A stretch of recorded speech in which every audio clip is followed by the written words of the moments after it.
The morning sun painted the Arizona desert in shades of gold and orange as Jake Morrison loaded the last of his supplies into the covered wagon. His weathered hands moved with practiced efficiency, securing ropes and checking the water barrels one final time. At 32, Jake had spent more than half his life working cattle, ranches, and knew the importance of preparation. Before any journey across the unforgiving landscape, the town of Copper Creek was already bustling with activity despite the early hour. Shopkeepers swept their storefronts while women hung laundry on lines behind their homes. Jake tipped his hat to Mrs. Henderson as she waved from her porch, her gray hair pinned neatly beneath a faded blue bonnet. He had been staying at her boarding house for 3 weeks while recovering from a broken leg, a souvenir from an ornery bull that had decided Jake looked better on the ground than in the saddle. "You sure you're ready for the trail, Jake?" called out Tom Bradley, the local sheriff, as he approached the wagon. His badge caught the sunlight and concern creased his weathered face. "That leg of yours still giving you trouble?"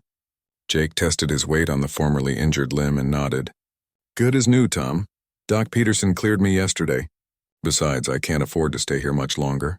Got a job waiting for me at the Circle W ranch, and they need hands for the fall roundup." Tom's expression grew serious as he glanced toward the distant mountains. "Been having some trouble with Apache raiding parties in the area. Lost 2 freight wagons last month about 50 miles north of here. You might want to consider waiting for the next supply train." "I'll be careful," Jake assured him, checking his rifle one more time. "Been traveling these parts for years. Know how to keep my head down and stay out of trouble."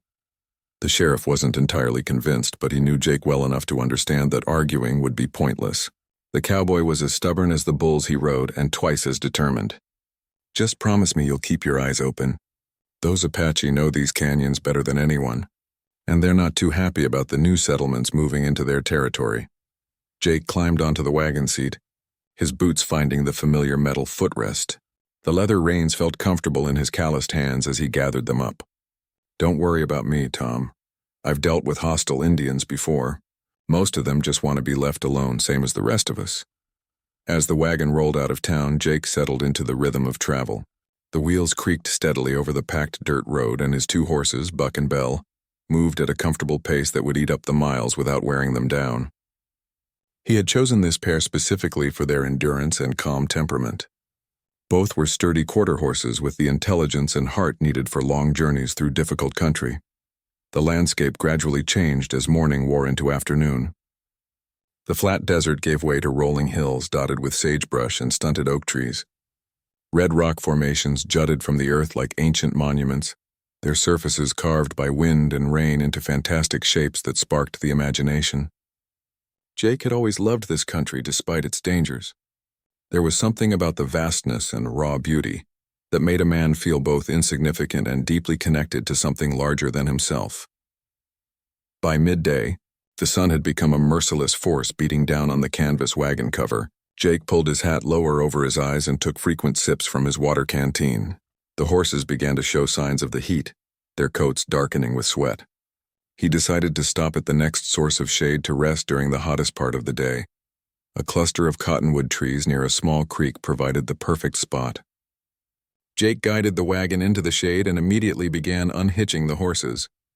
The animals gratefully waded into the shallow water, drinking deeply while he filled his water barrels. The sound of running water and rustling leaves created a peaceful atmosphere that made him temporarily forget about Sheriff Bradley's warnings after the horses had cooled down and grazed on the grass growing along the creek bank. Jake hitched them up again and continued his journey. The afternoon shadows were growing longer, and he wanted to cover more ground before making camp for the night.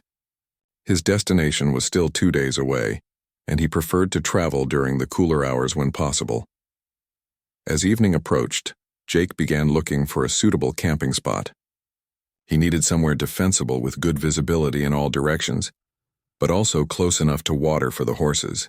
Years of trail experience had taught him never to compromise on security, especially in territory where tensions ran high between settlers and native tribes. He found what he was looking for in a small clearing surrounded by large boulders that would provide both windbreak and protection. A seasonal stream ran nearby, probably fed by mountain springs that kept it flowing even during the dry months. Jake positioned the wagon so that it formed part of his defensive perimeter. Then began the evening routine of caring for his animals and preparing his simple meal.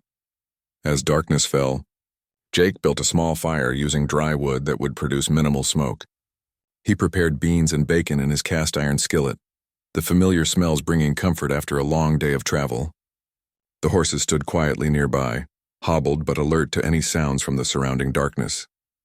Their keen senses often detected danger long before human ears could pick up threatening noises. After eating, Jake checked his weapons one more time before settling down for the night. His Winchester rifle lay within easy reach, and his Colt revolver remained strapped to his hip even while sleeping. He had learned long ago that preparedness often meant the difference between seeing another sunrise and becoming a cautionary tale told around campfires.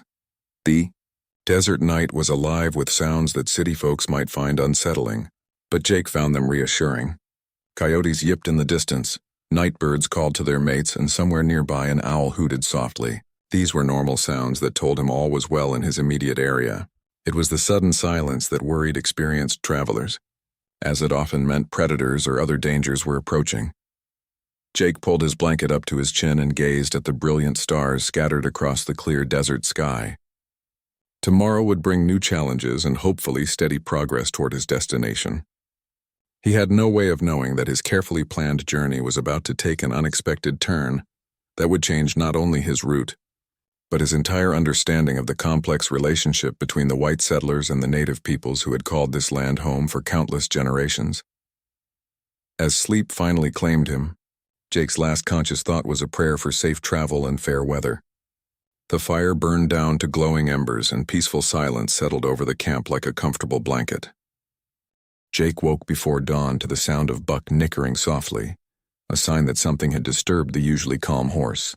Years of sleeping under the open sky had trained him to wake at the slightest unusual sound, and he lay perfectly still for several moments, listening to the pre-dawn silence. The normal chorus of night sounds had ceased, which set every nerve in his body on high alert. Moving slowly to avoid making noise, Jake reached for his rifle and carefully sat up. The dying embers of his campfire provided barely enough light to see the immediate area around his bedroll. Buck and Bell stood with their ears pricked forward, both horses facing the same direction toward a cluster of large rocks about 50 yards away. Their body language told him they sensed something that didn't belong in their peaceful camp. The faintest hint of gray light appeared on the eastern horizon as Jake rose to his feet, every muscle tense and ready for action. He had survived this long and dangerous country by trusting his instincts and the superior senses of his animals. Whatever had alarmed the horses was still out there, and he needed to determine whether it posed a threat to his safety. As the sky slowly brightened, Jake began his morning routine while staying alert to any movement in the surrounding rocks and brush. He had learned that maintaining normal patterns often prevented potential trouble from escalating into actual danger. Many animals, including humans, were more likely to attack if they sensed fear or unusual behavior from their intended target. After rekindling the fire and putting coffee on to boil, Jake began the process of breaking camp. He moved efficiently but without obvious haste, packing his gear and preparing the horses for another day of travel. The animals remained nervous, occasionally snorting and pawing the ground, but they responded to his calm handling and steady voice. By the time full daylight arrived, Jake had the wagon loaded and ready to move. He had seen no sign of whatever had spooked his horses, but that didn't mean the threat had passed. Some of the most dangerous predators, both animal and human, were masters of remaining hidden until the moment they chose to strike. The second day of travel took Jake through more challenging terrain as the trail began climbing into the foothills. The horses worked harder against the steady incline, and he frequently stopped to let them rest and cool down. The higher altitude brought welcome relief from the desert heat, but it also meant entering country where Apache war parties were more likely to be encountered. Around midday, Jake noticed smoke rising from a distant canyon. It was too much smoke for a simple campfire, and the black column suggested something large was burning. His stomach tightened with the knowledge that it might be another wagon train that had run into trouble.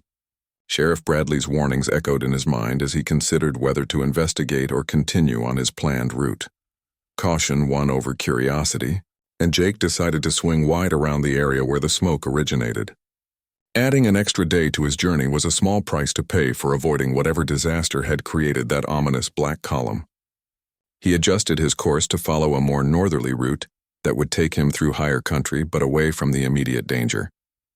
The new trail proved more difficult than expected. Jake found himself navigating narrow passes between towering rock walls, places where a single rifle shot could trap him with no means of escape. The horses struggled with the rocky footing and progress slowed to a frustrating crawl. By late afternoon, he realized he would need to find shelter soon or risk traveling through treacherous terrain in darkness. A box canyon with a narrow entrance offered the security Jake needed for the night. The walls rose steeply on 3 sides, making it impossible for anyone to approach his camp without coming through the single opening he could easily watch. A small spring provided fresh water, and there was enough grass for the horses to graze comfortably. As Jake made camp for his second night on the trail, he couldn't shake the feeling that he was being watched. Several times he caught glimpses of movement in his peripheral vision, but when he turned to look directly, nothing was there. The horses continued to show signs of nervousness, their behavior confirming that something was definitely wrong with their situation. The night passed without incident, but Jake slept poorly and rose feeling unrested. His third day began with the discovery of unshod horse tracks near the spring, where he had watered his animals. The tracks were fresh, made sometime during the night while he slept. Someone had approached his camp close enough to examine his horses, yet he had heard nothing despite his usual light sleeping habits. Jake studied the tracks carefully, noting their size and depth.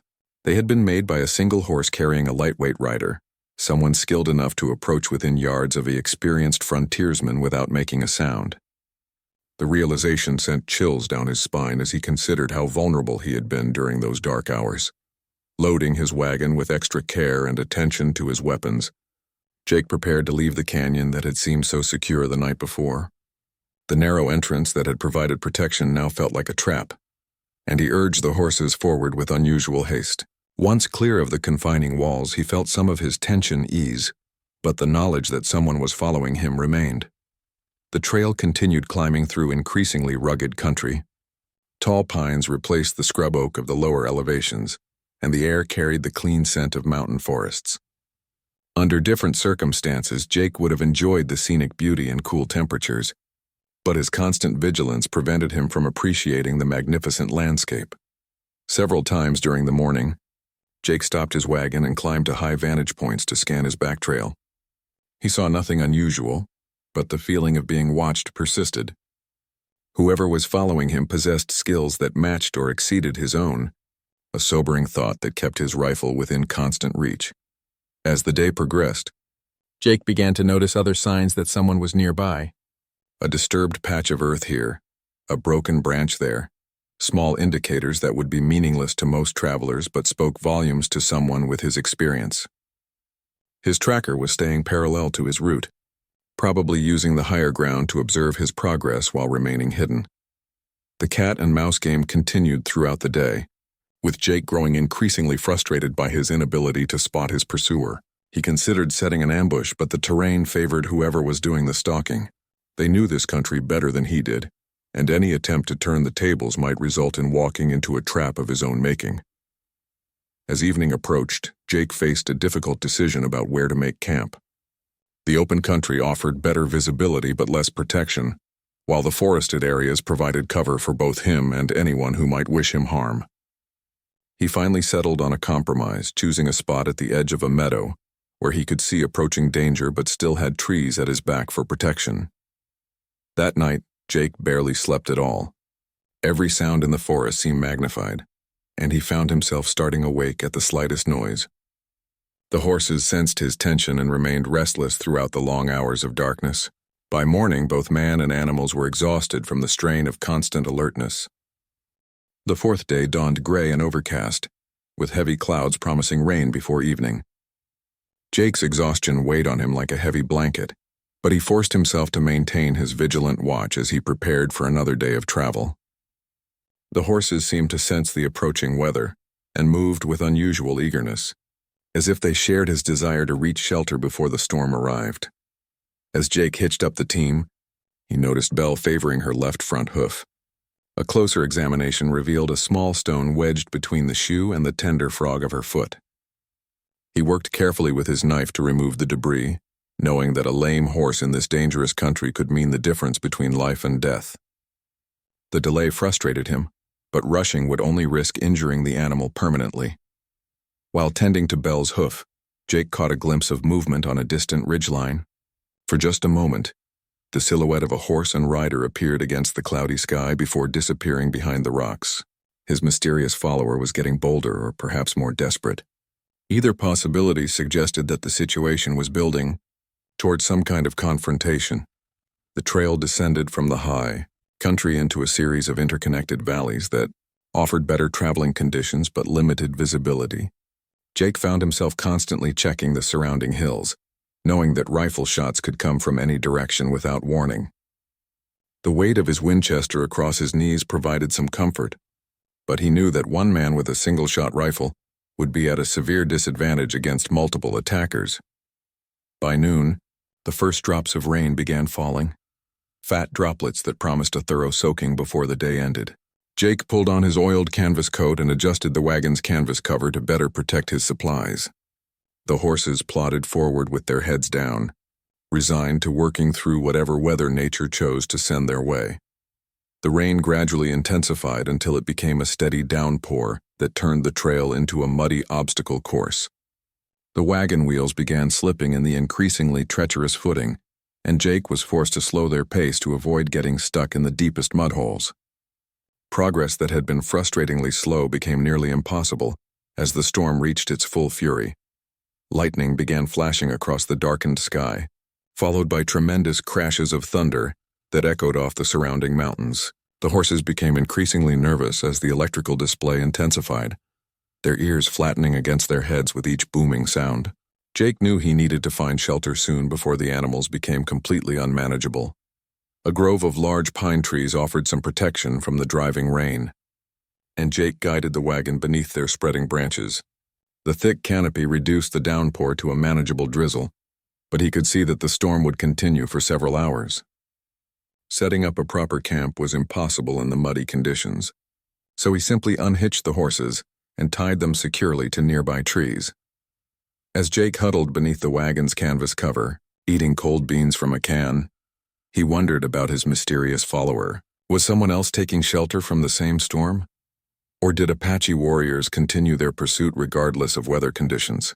The stories he had heard suggested that native fighters possessed an almost supernatural ability to endure hardships that would defeat ordinary men. The storm continued throughout the afternoon and showed no signs of weakening as evening approached. Jake realized he would have to spend the night in these miserable conditions, cramped beneath his wagon with water dripping steadily through every gap in the canvas. The horses stood with their tails to the wind, patient but clearly unhappy with their situation. Sometime during the long, wet night, Jake dozed fitfully despite the uncomfortable conditions. His dreams were filled with shadowy figures moving through the rain, always just beyond clear sight but definitely closing in on his position. He woke repeatedly, listening to the storm and trying to separate natural sounds from those that might indicate human presence. Dawn brought little improvement in the weather, but the rain had diminished to a light drizzle that allowed Jake to begin preparations for travel. The trail had become a ribbon of mud that would challenge even his sturdy horses, but staying in one place seemed more dangerous than continuing forward. His supplies were beginning to run low, and he calculated that reaching his destination within the next 2 days was essential. The horses struggled through the muddy conditions, their hooves slipping and sliding with each step. Jake walked alongside the wagon whenever the footing became particularly treacherous, adding his strength to theirs when the wheels threatened to bog down completely. The slow progress was maddening, but pushing too hard would risk injuring the animals or breaking an axle. As the morning progressed, Jake noticed that the tracks of other travelers had been washed away by the storm, leaving only his own wheel marks and horse prints in the soft mud. The discovery brought mixed feelings of relief and apprehension. While his pursuer's trail had also been erased, it meant he had no way of knowing whether he was still being followed or if the storm had provided an opportunity for escape. The sun finally broke through the clouds near midday, its warmth immediately beginning to dry the saturated landscape. Steam rose from the muddy ground like ghostly fingers, and Jake felt his spirits lift slightly as conditions improved.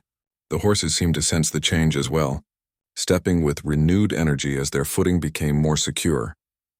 Jake used the improving weather to make better time, pushing the horses harder now that the immediate danger of getting stuck had passed. He wanted to reach the main freight road before nightfall, knowing that the well-traveled route would offer better security than the isolated mountain trails he had been following. Other travelers meant safety in numbers and witnesses if trouble developed. As afternoon shadows began lengthening, Jake heard the distant sound of voices carried on the mountain air. He stopped the wagon immediately and listened carefully, trying to determine the direction and nature of the sounds. The voices were too far away to understand individual words, but they seemed to be speaking in a language he didn't recognize. Climbing quietly onto a nearby boulder for a better view, Jake scanned the surrounding valleys with his field glasses. In a distant meadow, he spotted a small group of riders gathered around what appeared to be the remains of a campfire. Even at this distance, their clothing and equipment clearly marked them as Apache warriors, rather than white travelers or soldiers. Jake's blood ran cold as he realized his worst fears were being confirmed. The war party consisted of at least 6 men, all mounted and apparently preparing to move out. Their location suggested they had been waiting for the storm to pass before continuing whatever mission had brought them into this area. He watched as they began spreading out in different directions, conducting what looked like an organized search pattern. Retreating carefully from his observation point, Jake considered his limited options. The main road lay several miles ahead through open country where concealment would be impossible. Turning back meant traveling through territory he knew the Apache had recently occupied. His only realistic choice seemed to be finding a secure hiding place and hoping the war party would pass him by without discovering his location. A narrow canyon, branching off from the main valley, offered possibilities for concealment. But Jake knew that entering such a confined space could prove to be a fatal mistake if he were discovered. Canyon walls that provided protection from observation would also prevent escape if the entrance became blocked. The decision required careful weighing of risks that could determine whether he lived to see another sunset. After studying the terrain carefully, Jake decided to take his chances in the canyon. The alternative of trying to outrun mounted warriors across open ground seemed even less promising than risking entrapment in the narrow gorge. He guided the wagon into the canyon entrance and immediately began looking for the best defensive position available within the confining walls. The canyon walls rose steeply on both sides, creating a corridor barely wide enough for Jake's wagon to pass through comfortably. Ancient water had carved the passage through solid rock, leaving smooth walls that gleamed with moisture from the recent rain. The sound of the wagon wheels and horses' hooves echoed loudly in the confined space, making Jake wince at the noise that might betray his location to searching enemies. About a quarter mile into the canyon, Jake found what he had been hoping for: a widening in the passage where a side ravine joined the main gorge. The area provided enough space to turn the wagon around if necessary, while large boulders offered potential cover for a defensive position. Most importantly, anyone approaching would be forced to come through the narrow entrance, where a single rifleman could hold off a much larger force. Jake quickly unhitched his horses and led them to a sheltered spot behind the largest boulder. The animals seemed to sense the tension and stood quietly, their ears constantly moving as they monitored the sounds echoing through the canyon. He positioned his wagon to provide additional cover and checked his weapons one final time, ensuring that both his rifle and pistol were fully loaded with extra ammunition within easy reach. The waiting began as afternoon shadows deepened within the canyon. Jake had chosen his position carefully, but he knew that discovery would likely mean death. Apache warriors were renowned for their fighting skills and knowledge of desert warfare. His only advantages were the defensive position and the element of surprise, slim odds against experienced fighters on their home ground. Hours passed without any sign of the war party Jake had observed. The silence became oppressive, broken only by the occasional drip of water from the canyon walls and the soft movements of his horses. He began to wonder if the Apache had moved on without discovering his trail, or if they were conducting a more thorough search that would eventually lead them to his hiding place. As evening approached, Jake heard the sound that made his heart pound with fear. Unshod horses' hooves were picking their way carefully along the rocky canyon floor, their riders moving with the practiced stealth of experienced hunters. The sound grew steadily closer, confirming that his hiding place had been discovered despite his careful precautions. Jake pressed himself against the boulder and peered around its edge toward the canyon entrance. In the fading light, he could make out the silhouettes of two mounted warriors approaching his position. They rode with the easy confidence of men, completely at home in this harsh environment, their weapons held ready for immediate use but not aimed in any particular direction. The warriors stopped about 50 yards from Jake's position and began speaking in low tones. Although he couldn't understand their words, their gestures and pointing suggested they were discussing the best approach to his defensive position. One of them dismounted and began examining the ground more closely, reading the story told by tracks in disturbed earth. Jake knew the moment of decision had arrived. He could wait for them to get closer and try to achieve surprise, or he could challenge them now while they were still at a distance.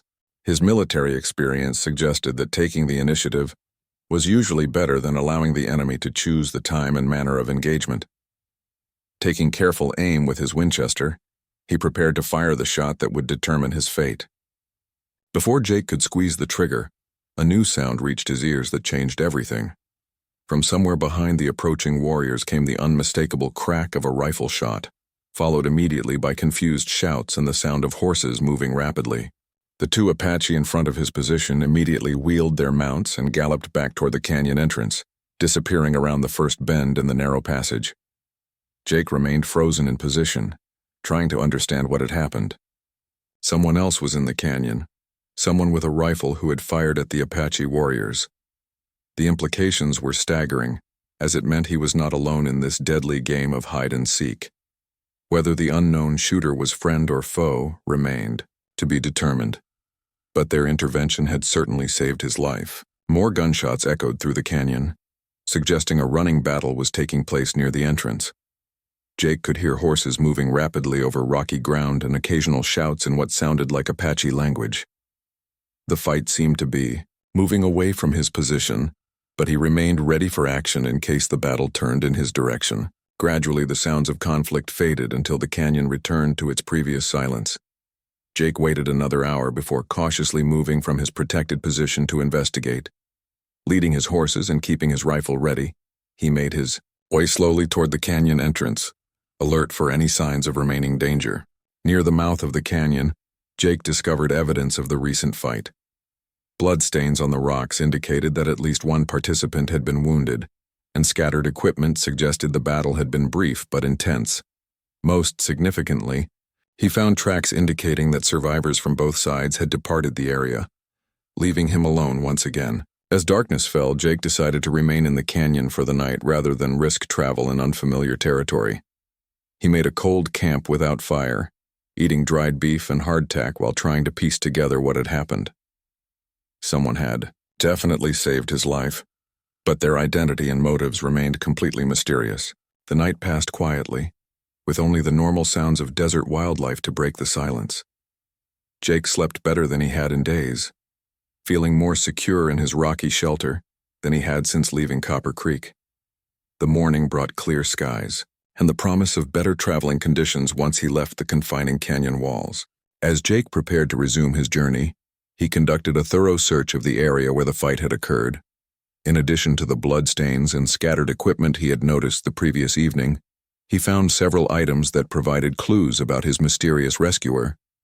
A beaded leather pouch apparently dropped during the conflict contained items that suggested its owner was at least partially of native heritage. Most intriguing was a small piece of torn cloth that appeared to come from a woman's dress, rather than traditional Apache clothing. The fabric was blue calico of the type commonly worn by settler women, but its presence in this remote canyon seemed to make no sense. Jake pocketed the cloth along with the beaded pouch, hoping they might provide answers to the growing mystery surrounding his journey. Loading his wagon and hitching up the horses, Jake prepared to leave the canyon that had provided both sanctuary and puzzlement. The main freight road lay only a few miles ahead, and he was eager to reach the relative safety of a well-traveled route. As he guided his team toward the canyon entrance, he had no way of knowing that his mysterious rescuer was much closer than he imagined. The morning sun felt warm on his face as Jake emerged from the shadowy canyon into the open country beyond. The landscape stretched endlessly in all directions, painted in the subtle colors of sage and sand that characterized this high desert region. For the first time in days, he allowed himself to believe that he might actually complete his journey without further incident. Jake's optimism proved premature as he noticed fresh tracks crossing his intended route. The prints were made by an unshod horse carrying a light rider, and they headed in the same direction he planned to travel. His mysterious follower had apparently survived whatever had happened in the canyon and was continuing to shadow his movements across the desert. Jake followed the tracks with growing curiosity rather than the fear that had dominated his thoughts over the past few days. Whoever had been following him had also fired those shots that saved his life in the canyon. The realization changed his entire perspective on the situation, transforming a potential threat into what might actually be an unlikely ally in this dangerous country. The morning progressed peacefully as Jake's wagon rolled across the high desert toward the main freight road.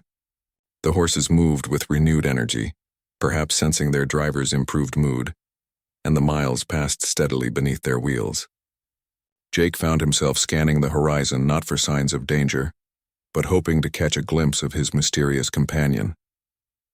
Around midday, Jake reached the crest of a low hill and stopped to rest the horses while surveying the country ahead. The main road was visible as a brown ribbon winding through the valley below, and he could see dust clouds indicating other travelers were using the route. The sight brought a feeling of relief that had been absent since leaving Copper Creek almost a week earlier. As Jake prepared to continue down the hill toward the road, movement caught his eye in a grove of oak trees about half a mile to his left. A horse and rider emerged briefly from the shadows before disappearing again among the trees. The distance was too great to make out details, but the rider appeared smaller than the Apache warriors he had encountered previously. Instead of continuing directly toward the road, Jake decided to investigate the mysterious rider who had been shadowing his journey. He guided his wagon toward the oak grove, moving slowly and keeping his hands visible to show he meant no harm. His curiosity had finally overcome his caution, and he was determined to solve the puzzle that had been troubling him for days. As he approached the grove, Jake called out in a friendly voice, "Hello there. I know you're watching me and I figure we need to talk. I'm not looking for trouble, just want to thank whoever helped me back in that canyon." The response came as a surprise.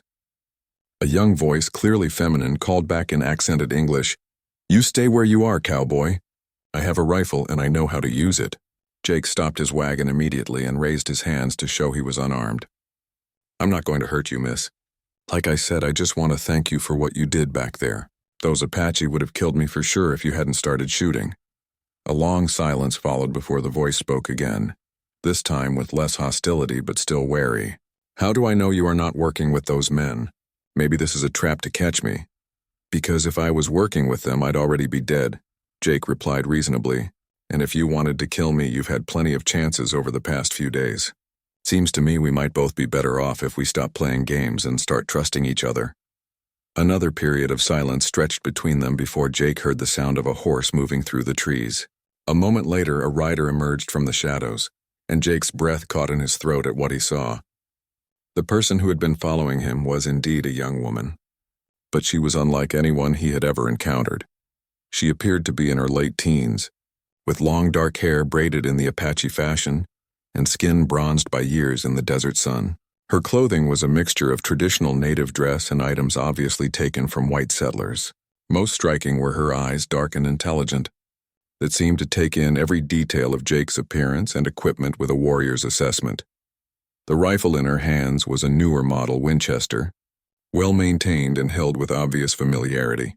Jake noticed that she kept the weapon pointed in his general direction without actually aiming it at him, a gesture that suggested caution rather than immediate hostility. Her horse was a small but sturdy pinto that appeared capable of covering long distances at speed. "You are not what I expected," the young woman said, studying Jake with frank curiosity. "The stories about cowboys make them sound like evil men who kill Apache for sport." Jake removed his hat respectfully and replied, "Well, I reckon there are good and bad folks in every group, miss. I never killed anyone who wasn't trying to kill me first, and I sure never hunted Indians for sport." Name's Jake Morrison, and I'm mighty grateful for your help back there. The young woman seemed to consider this for a moment before responding. I am called Ayana by my people. It means eternal blossom in your language. I have been watching you because I thought you might be one of the bad cowboys who hurt my family. What happened to your family? Jake asked gently, sensing the pain behind her words. Ayana's expression hardened as she replied. 3 days ago, a man with yellow hair and a big black horse came to our camp while the warriors were hunting. He killed my grandfather and took my little brother. I followed him, but I lost the trail in the storm. Jake felt his anger rising at the thought of a man who would attack defenseless people.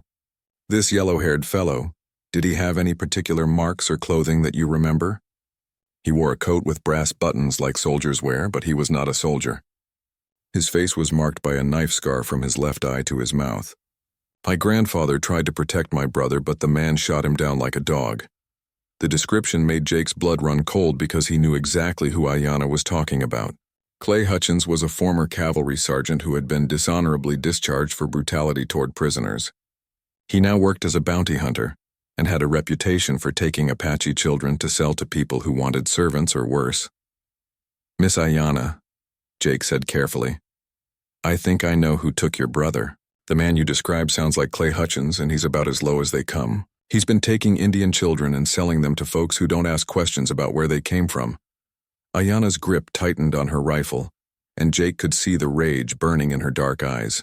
Do you know where this man goes with the children he steals? There's a trading post about 2 days north of here where Hutchins does business with folks who buy whatever he's selling. A man named Garrett runs the place, and he's not particular about the law as long as there's profit in it. Jake paused, studying the young woman's face. But it's dangerous country, and Hutchins isn't the type to go down easy. I do not care about danger, Ayana replied fiercely. That man murdered my grandfather, who raised me after my parents died. My brother is only 8 winters old, and he must be terrified. I will find him even if it costs my life. Jake admired her courage but worried about her chances of success against a ruthless man like Hutchins. Miss, I understand how you feel, but going after Hutchins alone is likely to get you killed without helping your brother. That man has survived more fights than most people ever see. Then what do you suggest, cowboy? Should I go back to my people and tell them I gave up because the task was too difficult? Ayana's voice carried a note of bitter sarcasm that made Jake wince. I'm suggesting that maybe you don't have to go alone, Jake said quietly. I was heading north anyway, and it doesn't sit right with me to know that a child-stealing murderer is operating in this territory. Maybe we could help each other. Ayana stared at him for a long moment, clearly trying to decide whether to trust this white man, who seemed different from the others she had encountered. Why would you risk your life for an Apache boy you have never met? Jake considered the question carefully before answering. Because some things are more important than getting to your destination on time. I've got a young nephew back in Texas who's about your brother's age, and I'd want someone to help him if he was in trouble. The simple honesty in Jake's voice seemed to reach something in Ayana's heart. Her hostile expression softened slightly, though she maintained her grip on the rifle. If we travel together, how do I know you will not try to claim the reward money that is probably offered for returning stolen children? Because there isn't any reward money for returning Apache children, Jake said sadly. Most white folks don't consider them worth saving, which is why men like Hutchins can get away with what they do. This brutal truth seemed to convince Ayana more than any promises could have. She slowly lowered her rifle, though she kept it ready for immediate use. Very well, Jake Morrison. We will travel together to find my brother, but if you betray me, I will kill you. Fair enough, Jake replied, recognizing that her threat was not idle boasting but a simple statement of fact. Now we need to make plans. Hutchins has a 3-day head start, but he'll be moving slower with a frightened child. If we push hard, we might be able to catch up before he reaches Garrett's trading post. Ayana nodded and guided her horse closer to Jake's wagon. I know shortcuts through the mountains that will save us time. The paths are difficult, but your horses look strong enough to manage them. As they began planning their route, Jake couldn't help but reflect on how dramatically his simple journey had changed. A week ago, his biggest concern had been reaching his new job on time. Now he was partnering with an Apache girl to rescue her kidnapped brother from one of the most dangerous men in the territory. The description made Jake's blood run cold because he knew exactly who Ayana was talking about. Clay Hutchins was a former cavalry sergeant who had been dishonorably discharged for brutality toward prisoners. He now worked as a bounty hunter and had a reputation for taking Apache children to sell to people who wanted servants or worse. "Miss Ayanna," Jake said carefully. I think the mountain trail that Ayanna led them onto was barely wide enough for Jake's wagon, forcing him to drive with extreme care to avoid tumbling into the deep ravines that fell away on both sides. The path had obviously been carved by countless generations of Apache travelers, winding through passes that white men had never seen, and following routes that appeared on no military maps. Ayanna rode ahead on her nimble pinto, frequently dismounting to scout difficult sections and calling back warnings about loose rocks or sharp turns. Her knowledge of the terrain was extraordinary, and Jake marveled at how she navigated through landscape that looked completely identical to his untrained eyes. Every ridge and canyon seemed to hold significance for her, markers in a vast natural map that had been passed down through generations of her people. "How much time do you think we're saving with this route?" Jake called out during one of their brief rest stops. "Perhaps a full day, maybe more," Ayanna replied, studying the position of the sun. "The regular trail follows the valleys and adds many miles. This path is dangerous, but it is direct." As if to emphasize her point, the trail suddenly narrowed to a ledge barely wide enough for the wagon wheels. Jake found himself looking down into a chasm that seemed to drop forever into shadowy depths. His horses sensed the danger and moved with unusual caution, their hooves finding secure footing on the rocky surface with the sure-footedness of mountain goats. "Don't look down," Ayanna advised with what might have been amusement in her voice. "The spirits of the canyon do not like to be stared at by strangers." Jake kept his eyes fixed firmly on the trail ahead, trusting his horses to navigate the treacherous passage. After what seemed like hours but was probably only minutes, the path widened into a more manageable route that allowed him to breathe normally again. The experience had given him a new appreciation for Apache knowledge of their homeland. As evening approached, they reached a hidden valley that Ayanna said would provide safe camping for the night. A small stream fed a pool of clear water surrounded by grass for the horses, while overhanging rocks offered shelter from both weather and prying eyes. Jake could see why this spot had been used by generations of travelers seeking refuge in the hostile mountains. "We should reach Garrett's trading post by tomorrow afternoon if we start early," Ayanna said as they made camp. "But we must be very careful. Hutchins will be watching for pursuit, and Garrett has men who work for him that are almost as dangerous." Jake nodded as he tended to his horses, noting how the long day of difficult travel had tired them more than usual. "What's the layout of this trading post? I've never been there, but I've heard stories about the kind of business Garrett conducts." "It sits in a box canyon with only one way in or out," Ayanna explained. "Garrett built it that way so he could control who enters and leaves. There are usually 4 or 5 men working for him, all of them armed and willing to shoot first and ask questions later." The tactical situation sounded nearly impossible to Jake's experienced military mind. Entering a box canyon defended by multiple gunmen to rescue a hostage from a man like Clay Hutchins seemed like a suicide mission. Yet looking at Ayanna's determined face in the flickering firelight, he knew she would attempt it regardless of the odds. "We'll need a plan that doesn't involve a direct assault," Jake said thoughtfully. 5 or 6 guns against 2 doesn't give us much chance in a straight fight." "I have been thinking about this," Ayanna replied. "There is an old Apache trail that leads to the rim of the canyon above the trading post. If one person could get up there with a rifle, they might be able to create enough confusion for the other to get inside the buildings." Jake studied her face in the firelight and realized what she was suggesting. "You want me to be the distraction while you go in after your brother?" "It makes sense," Ayanna said simply. "I am smaller and can move more quietly. You are a better shot with a rifle at long distance. Also, if something goes wrong, my brother will be more likely to trust an Apache than a white man he has never seen." The logic was sound, but Jake didn't like the idea of sending the young woman into the most dangerous part of the mission. "What if Hutchins decides to use your brother as a shield? You could end up getting him killed trying to save him." "Then that is a risk I must take," Ayanna replied with quiet determination. "My grandfather died protecting him. I will not dishonor that sacrifice by being too afraid to try." Jake recognized the steel in her voice and knew that arguing would be pointless. Apache warriors, male or female, were taught from childhood that some things were worth dying for.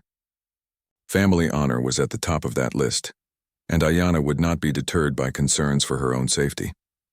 They spent the evening planning their assault on the trading post, with Ayana drawing diagrams in the dirt to show the layout of buildings and defensive positions.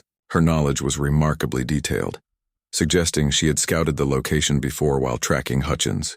Jake contributed his military experience in planning coordinated attacks, working out timing and signals for their desperate gamble. "There's one more thing we need to discuss," Jake said as they prepared to sleep. "What happens after we get your brother back? Hutchins and Garrett aren't going to just let us ride away if they survive the fight." Ayana was quiet for a moment before answering. "I have thought about this too.